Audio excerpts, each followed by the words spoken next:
khatungai cheng recapnai khasrangai khasugai cheng masanai tongthogai khatungai cheng recapnai khasrangai khasugai cheng masanai Subrai Jisu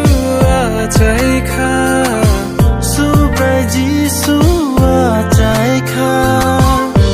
Thar Bethlehem ni gual no go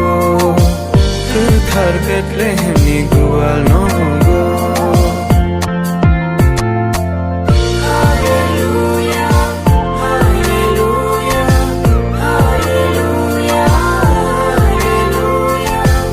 Emmanuel cheng bai tong go bukani bukya no no lobo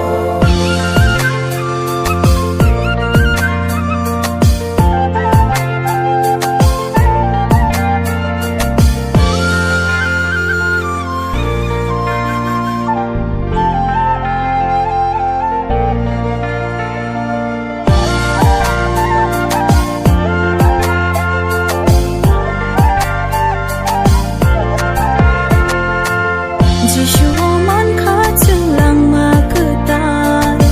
mẹ thế bự kha kha ni Khrismas sang sang bono la ma ko bui te lang ma Jisu khlai ru kha ham ya no cứ cha kha chung no zo ra cứ ta se nai chung ta bu ya bi cứ ta kha chung no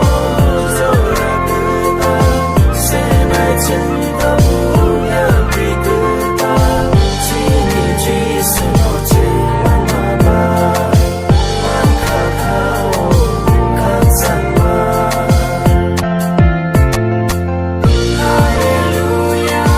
Hallelujah Hallelujah Hallelujah Emmanuel cheng bai tong go bukani bukya no no lobo